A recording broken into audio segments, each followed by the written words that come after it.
Before we start, I would like you to hit that red subscribe button so that you never miss out on any of our videos. Hey guys, what's up? Welcome back to Massive Carhead. 7. 1973 Ford Falcon X, the Mad Max franchise. Since its debut in 1979, Mad Max instantly became the most successful film in Australian history. However, it wasn't until the sequel, The Road Warrior, also known as Mad Max 2, that the entire concept of a post-apocalyptic world became the main theme of this series. While the premise of a dystopian future is now fairly commonplace in media, the Mad Max franchise is the definitive genesis for this entire genre. The legendary 1973 Ford Falcon XP is Max's car choice for 3 of the 4 films, taking on various incarnations as the surreal timeline unfolds on screen. This car has easily become synonymous with the entire series. Although the Mad Max franchise features a wide plethora of wild, insanely modified cars that was purposely built for the landscape at hand. 6. 1967 Chevrolet Impala Supernatural series. Supernatural's 1967 Chevrolet Impala might not exactly be a traditional muscle car to purists, mostly due to its full-size platform and sedan layout. Nonetheless, it's extremely close to the muscle car formula, especially with a 502 SID Chevy crate engine lurking underneath that long hood. Prior to Supernatural, the 1967 Impala wasn't exactly a desirable classic, unless you were in the market for a demolition derby contender. However, the show's popularity was contagious to the featured car, directly resulting in value skyrocketing for Impala sedans of this vintage. The Supernatural Impala makes the list because it directly shows the impact in which pop culture can have on car values, which consequently makes life a little harder for those of us struggling to buy that dream car we've coveted for years. 5. 1970 Dodge Challenger RT Vanishing Point.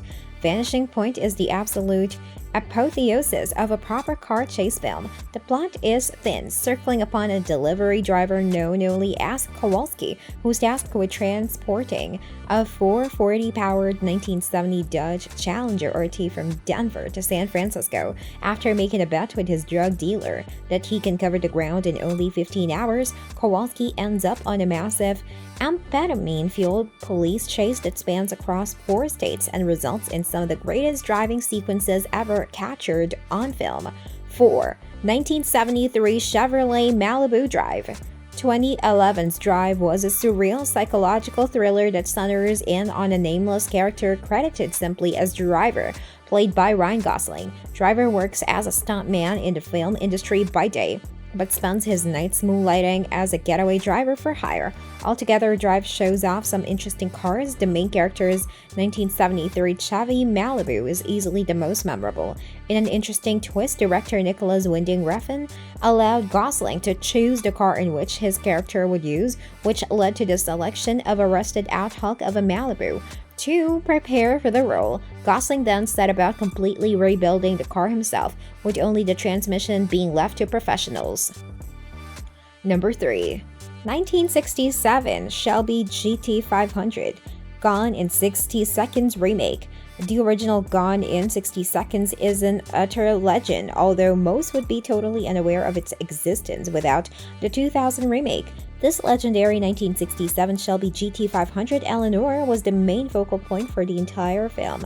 In addition to leading police on some red chases throughout the greater Los Angeles area, Eleanor is actually an unsung hero on an entirely different level. The most fail to realize. When Gone in 60 Seconds debuted in 2000, the Eleanor Shelby GT500 was definitely not a typical custom. Designed by Steve Sanford and Chip Foose, Eleanor incorporated several elements from Shelby's other models, as well as modern touches like large diameter wheels. Altogether, the overall styling of Eleanor was so popular that it had a drastic influence on the pro touring and resto mod scene of the 2000s, which definitely shows just how far pop culture can go with setting a trend. Number 2. 1970 Chevrolet Chevelle SS Dazed and Confused. The movie Dazed and Confused did for the 1970s what American Graffiti did for the early 1960s. Set across the events of a single day for a group of high schoolers in 1967, this movie is a coming-of-age portrait that also happens to showcase some amazing muscle cars. The baddest of the bunch is the 1970 Chevy Chevelle SS used by Matthew McConaughey's character throughout the movie, which is powered by the LS5 version of the 454 SID powerhouse, one of the best engines that GM offered that year. Even so, dozens of other muscle cars have plenty of screen time in Dazed and Confused, making it well worth the watch for any enthusiast. 1. 1968 to 1970 Dodge Charger, endless forms of pop culture. The 1968 to 1970 Dodge Charger has been a staple in countless forms of media over the decades, being featured so much that it's almost become something of a generic go-to muscle car for filmmakers and television producers alike. Some of the most prominent roles played by the second-generation Dodge Charger include the villain's car in Bullitt, the General Lee in the Dukes of Hazzard, Dom Toretto's main ride in the Fast and Furious franchise, a legendary feature in Dirty Mary, Crazy Larry, and countless more that have all become dedicated classics in the eyes of gearheads. All told, no other muscle car seems to have the same type of presence in pop culture as the second-generation Dodge Charger, which consequently keeps their value soaring. This brings us to the end of our video. I hope you enjoyed it.